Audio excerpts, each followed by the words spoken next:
20일 아침은 유호스텔 부근에 있는 남해 굴국밥 식당으로 가서 별미 굴국밥으로 해장을 했습니다. 아침 식사를 하고 나오니 빗방울이 굵어져서 우산을 사서 쓰고 평화시장으로 가서 의류 쇼핑을 하고 지하철을 타기 위해 동대문역으로 가는 중입니다.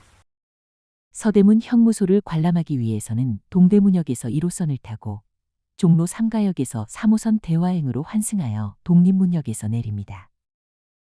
서대문 형무소는 1908년 경성감옥이라는 이름으로 신축하여 1912년 서대문 감옥으로 이름을 바꾸고 그 후 서대문 형무소, 서울형무소, 서울교도소로 바꾸었다가 1967년 서울구치소로 변경하였으며 서울구치소는 1987년 11월에 경기도 의왕시로 이전하였답니다. 망루는 수감자들의 탈옥을 막고 동태를 감시하기 위해 만든 것으로 높이는 10m입니다. 총 6개 중 현재는 정문과 배면 담장 2곳만 남아 있습니다. 정문의 망루는 1923년에, 뒤쪽의 망루는 1930년에 설치한 것입니다. 이 망루는 정문 망루입니다. 망루 뒤로 인왕산이 보입니다.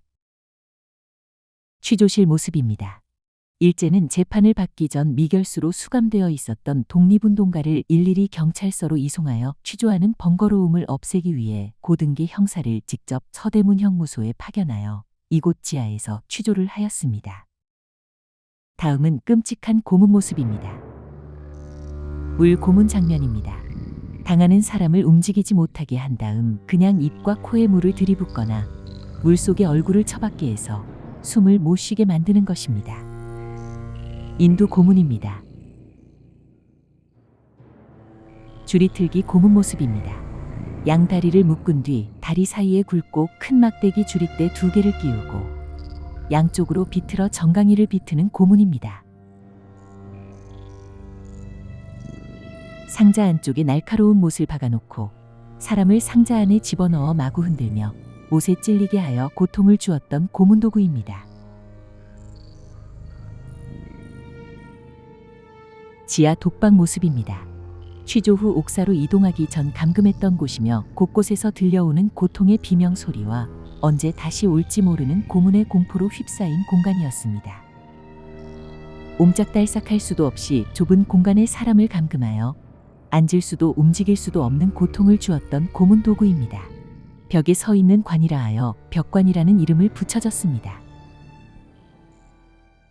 운강 이강년은 철종 9년인 1858년 음력 12월 30일, 양력으로는 1859년 2월 18일 경북 문경시 가은읍 상괴일리 도태리 불악 455의 2번지에서 외아들로 태어났으며 조선 태종의 차남인 효령대군의 19세 손입니다. 고종 17년인 1880년 무과에 급제하여 종육품 행용양의부사과에 올라 선정관이 되었으나 1884년 갑신정변 때 관직을 버리고 고향으로 돌아갔습니다. 1894년 동학농민운동 때 문경 동학군의 지휘관으로 일본군 탐관오리와 싸웠으며 1895년 을미사변이 발생하자 의병을 일으켜 제천에서 류인석의 의병과 합류하여 유격장이 되어 항일 전투를 하였습니다. 을미사변 이후 경기 동북부 지역에서 일본군과 전투를 벌여 다수의 전과를 올렸는데 1908년 7월 2일 본거지를 옮기는 과정에서 금수산 자락인 제천시 금성면 포절리에서 발목에 총탄을 맞아 걷지 못해 체포되어 1908년 10월 13일 향년 49세 때 서대문 형무소에서 교수형을 당했습니다. 운강 이강년 의병대장의 피체 유적비가 2021년 10월 12일 제천시 금성면 포절리 마을 입구 느티나무 옆에 세워졌습니다. 수감자 노 역시 탈주를 방지하기 위해 허리에 채웠던 요라는 형구인데 무게가 5kg이고 길이는 3m입니다. 수감자 이송시 탈주 방지를 위해 손목에 채웠던 철제 수갑이며 1987년에 발굴되었답니다. 3.1 독립만세운동 당시 태극기를 대량으로 만들기 위해 사용하였던 태극기 목각판입니다. 유관수는 1902년에 충청남도 목천군 이동면 지령리, 지금의 천안시 병천면 용두리에서 태어났습니다. 3.1 만세운동에 참여하여 붙잡혔으나 곧 석방되었습니다. 전국적으로 휴교령이 내리자 고향으로 돌아와 서울 소식을 전한 후 1919년 4월 1일 병천시장에서 아운의 독립만세운동을 주도했는데 이날 유관순 부모를 포함해 19명이 현장에서 순국하였습니다. 유관순은 서대문 형무소에 수감된 후 투옥중에도 옥중 만세운동을 벌였고 오랫동안 계속된 고문과 영양실조로 1920년 9월 28일 18세의 나이로 순국했습니다. 별실의 수감자 사진과 기록을 액자에 넣어서 개첨해 놓았습니다.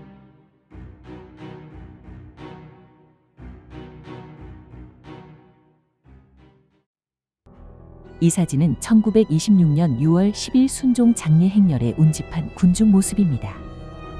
순종의 장례일 약 30여만 명의 인파가 운집한 가운데 5, 600여 명의 학생이 일제히 독립만세를 고창하여 시위를 전개하였고 지방 곳곳에서도 만세 시위가 이어졌습니다. 이 시위로 서울에서 212명이 체포되었고 권오설, 권오상, 이선호, 유면희를 비롯한 대부분의 관련자들이 서대문 형무소에 수감되었습니다. 그 가운데 권오설 열사가 1930년 4월 옥사하였는데 일제는 고문 흔적을 감추고 열사의 혼마저 가두어 버리고자 시신을 철로 된 관으로 봉인하고 유족에게 인계해 끝내 열어보지 못하게 하는 만행을 자행했습니다. 유관순은 3일 독립만세운동 1주년이 다가오자 8호 감방에 수감되었던 어윤희 등과 옥중 만세운동을 계획하였습니다. 유관순은 통방을 통해 옆방에 있던 이신혜를 비롯하여 스승이었던 박인덕 등 여감방 전체에 연락하였고 1920년 3월 1일 8호 감방에서 먼저 만세 소리가 터져나왔습니다.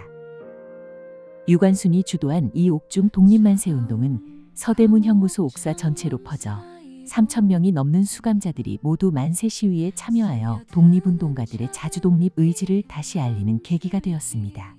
그러나 이 옥중 투쟁으로 유관순은 간수에게 모진 구타를 당하여 온몸이 멍들고 특히 얼굴이 심하게 부었고 눈까지 충혈이 번졌습니다.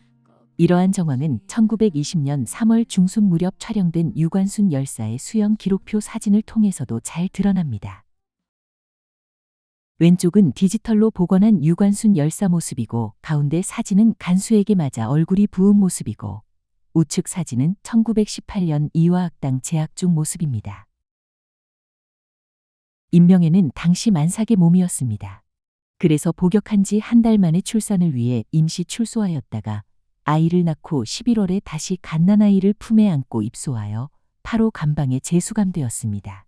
남편인 염규호도 1년형으로 복역 중에 있었기에 온 가족이 갓난아이를 포함해서 모두 수영 생활을 하는 고난의 시절을 보내게 됩니다. 혹독한 겨울을 맞이하며 차디찬 감방에서 산후조리는 엄두도 내지 못하였고 갓난아이에게 먹일 젖이 부족하다는 것을 알고는 유관순이 자신의 밥을 그녀의 밥그릇에 덜어주기도 했으며 오줌 싼 기저귀를 손으로 짜서 자신의 허리춤에 감아 체온으로 말려주는 등 사랑과 동지애를 나누었다고 합니다. 유관순은 다음 해인 1920년 9월 28일 그 감옥에서 순국하였고 임명애는 유관순의 죽음을 목격한 증인이 되었습니다.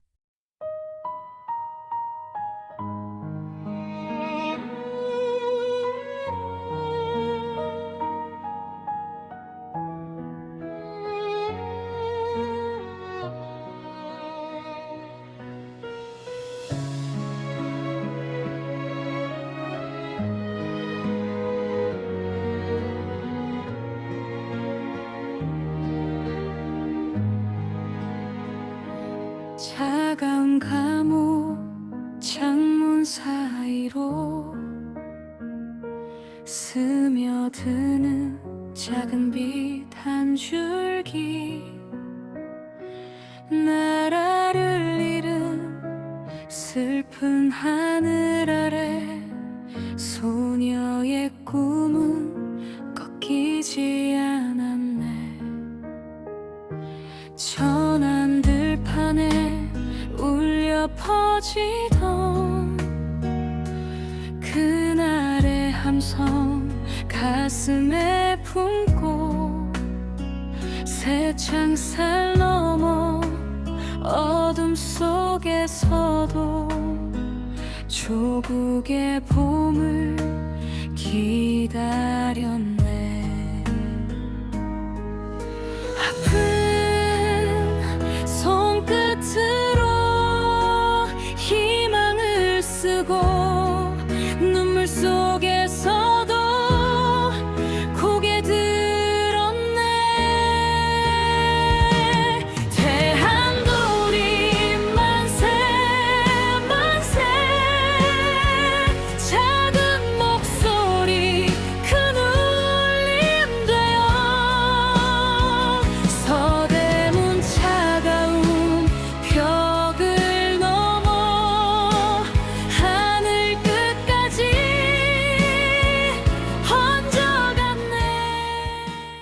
비는 그치지 않고 계속 내립니다. 중앙사는 옥사들을 감시하고 통제하는 건물로 1920년대 중반에 2층 규모로 지어졌습니다. 잔존에 있는 10, 11, 12옥사와 연결되어 있고 1층은 간수들의 사무공간, 2층은 수감자들의 사상교육 공간으로 사용되었습니다. 감방문 옆 해통은 감방 안 위급한 상황을 간수에게 알리기 위한 도구입니다. 감방에서 조그만 구멍 안에 밀대를 손가락으로 밀면 복도 쪽으로 나무 막대기가 튀어나오게 해서 알렸다고 합니다.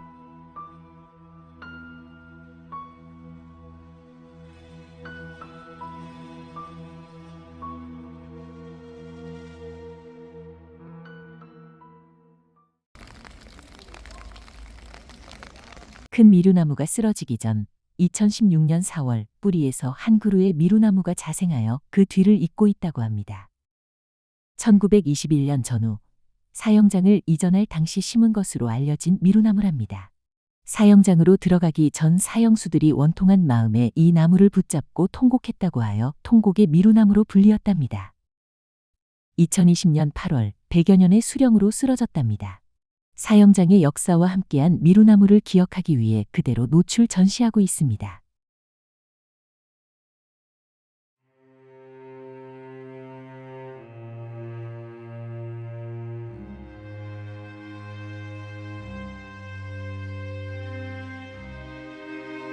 (1908년 10월 13일) 음력으로는 9월 19일 이곳 경성감옥에서 일본에 의해 교수형으로 처형된 운강 이강년은 경성감옥 사형수 1호라고 합니다.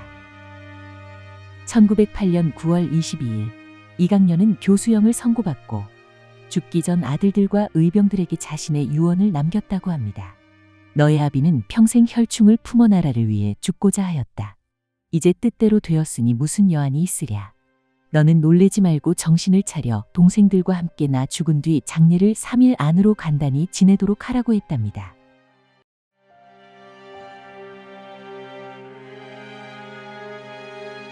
마루판 아래의 지하실은 시신을 수습했던 공간입니다. 사형 집행 후 시신을 바깥에 공동묘지로 내보내기 위해 밖으로 연결한 통로입니다. 붕괴되었던 것을 1992년에 독립공원을 만들 때 발굴하여 40m를 복원하였는데 원래 길이는 약 200m라고 전해집니다. 일제는 시신의 구타나 고문의 흔적이 많은 경우나 사형 사실이 알려져 사회적으로 문제가 생길 우려가 되는 경우 또는 시신을 받아갈 유족이 없는 경우에 이 문을 통해 시신을 바깥으로 내보냈습니다. 수감자들이 햇볕을 쬐거나 간단한 운동을 했던 운동장으로 1920년대에 만들어졌습니다. 운동할 때 대화하거나 도주하는 것을 막으려고 격벽을 세워 수감자들을 분리하고 감시했습니다. 강변 테크노마트 9층 전문 식당가에 와서 중식을 합니다. 여기서도 대구 노사장이 계산했습니다. 맛있게 잘 먹었습니다. 이렇게 1박 2일간 서울 여행을 마무리합니다. 동서울 터미널 2층 커피숍에서 차를 기다립니다. 대구팀은 여기서 대구로 갑니다.